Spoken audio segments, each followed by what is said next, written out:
Alright, I wanted to make a quick video about homemade incubators and the Little Giant and Hova Bator egg turners.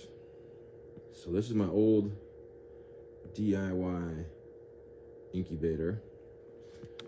I need to cool my eggs right now so I can open it. Okay. So this incubator is made out of 1-inch foam. Right? 1-inch foam. Got a nice foam tape seal. I made the frame out of wood. Same thing on the door, 1-inch foam with a wood frame. This window, single pane window. But right now I'm battling the cold because it's February, so I made a half-ass dual pane window with some packing tape just to give it a little more insulation, but it's still, this thing's having a hard time maintaining the temperature. When I had it in my house, when I first built it, it was fine, you know, but out here in the barn, the cold's just pressing in on that 1-inch foam. And so this year I'm working on this one, which is made out of 2-inch foam. She's almost done. Lights in, everything's done. I just gotta stick that back wall in there. I don't think I'm gonna glue it in place because it makes it easier to change the light bulb. So I based my incubator off a mixture of Coturnix Corner, his DIY incubator, and the cabinet incubators that you could buy. I put my heat chamber in the back. You could see it on this one. So that's the heat chamber back here, right? Fan, cheap little fan, just keeps sucking air, blowing it across the light. It's right by that fan in there. And that's how it works.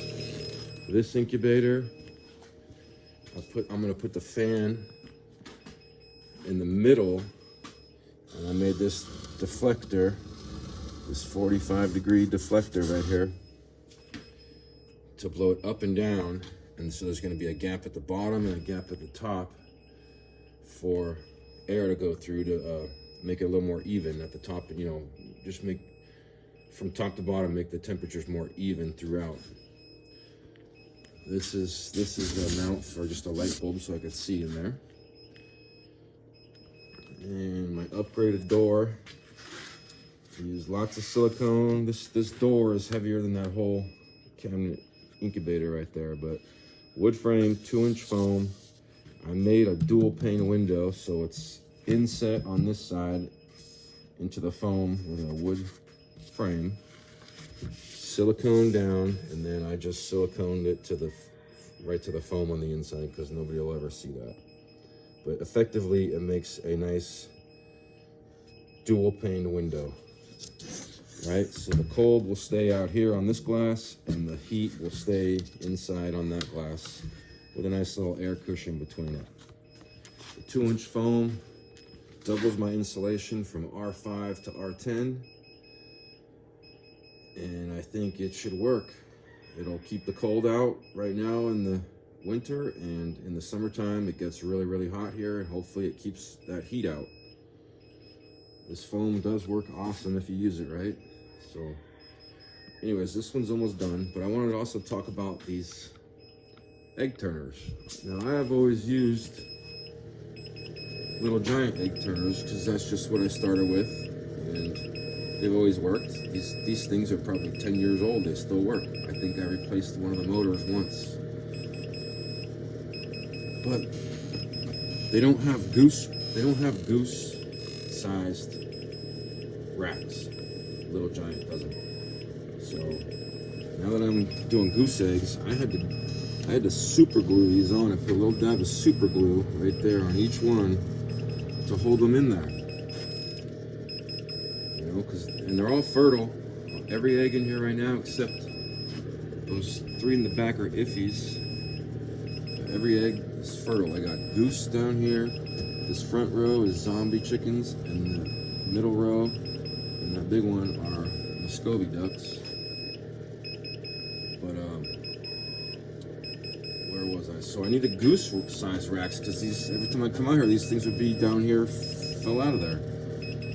So I glued them in there, and then I went online and seen that Hova Bator makes goose racks for their egg turner. So, not knowing, I looked to see if I could find if you can interchange them between the brands, and everybody says no, no, no. Everything says no, you can't. But I'm here to tell you, yes, you can. These things are identical. They're the same length. They're the same little arm throw right there. Same little nub to stick in that hole.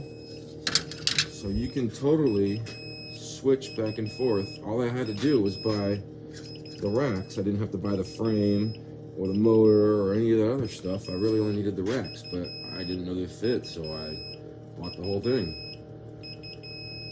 And this is my first Hova Bator turner, and it just seems so much more like robust. The plastic is stronger, it's thicker, a lot more sturdy. Like, you pick this thing up and it has hardly any flex. You pick one of these little giants up with no eggs in it, and the thing wants to bend in half almost. You know, you could just take this thing and move it all around. These things are wonky. So, yeah, I like these Hova Bators now. So I have this one, and I have one more that I got. I'm gonna order one more, because I have spots for 3.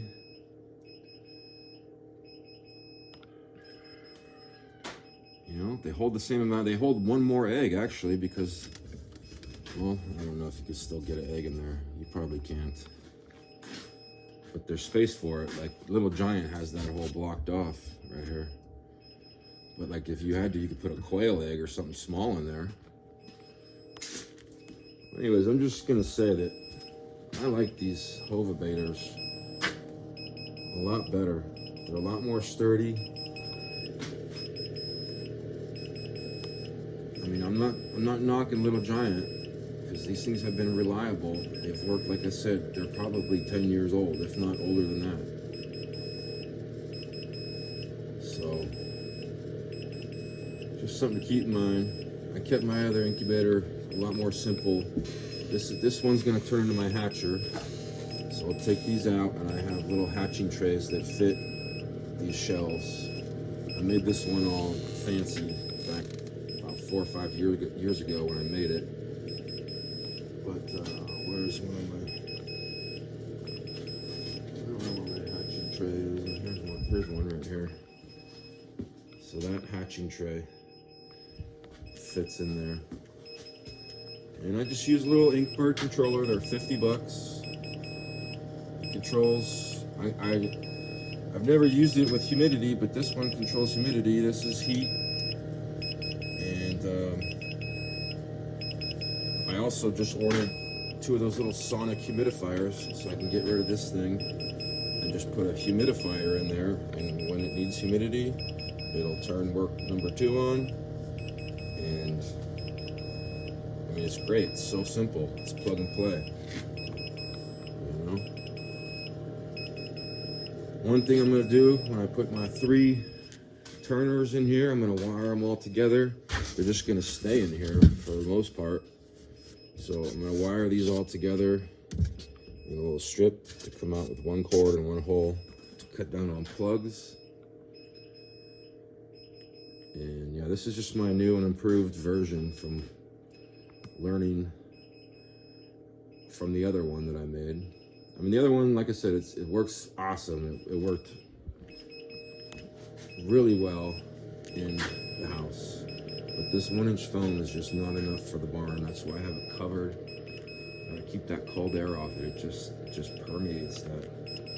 It keeps, like, you know, you could feel the cold on this side and the warm on this side, but it's not as warm as it should be in here on those sides. You know, you can just feel that cold pressing down on that thing. But anyways, that's, just wanted to let you guys know you can mix and match all these parts. The motors work for the same, you know, when you order a replacement motor off Amazon, it'll work in this one or that one. It looks like that, has no cover. But I just like this. It just looks more robust, and it is more robust. It's a lot sturdier. So, yeah, maybe I won't order another one. I have two, and then I have two of these, and I have maybe three or four more of these, because I had a bunch of those incubators. There's probably one sitting in there right now. But yeah. Anyways, I gotta check the temperature on these eggs. Goose and duck eggs need to cool down every day to about 80 degrees for a few minutes. And then you spray them. Those chicken eggs are just along for the ride. If they hatch, they hatch. If not, you know, I didn't even think these eggs were fertile. They were all laid in January. You know, this is really, really early. But anyways, that's it. Mix and match Little Giant and Hova Bator. Make your own incubators. These two incubators I made with the egg turners. Granted, I've had the egg turners for a long time and didn't have to buy them. Didn't have to buy these ones, but even with all that, I'm still like less than half the price of a cabinet incubator. And I could have squeezed more in here. I could have put 4 or 5, but I like to have some room, and you know, I got to keep things somewhat within reason. I don't need 200 chickens, 300 chickens at a time. So yeah, incubator, hatcher, turner, make your own. Make yourself feel good about it at the end of the day. Accomplish something. That's it. Thanks.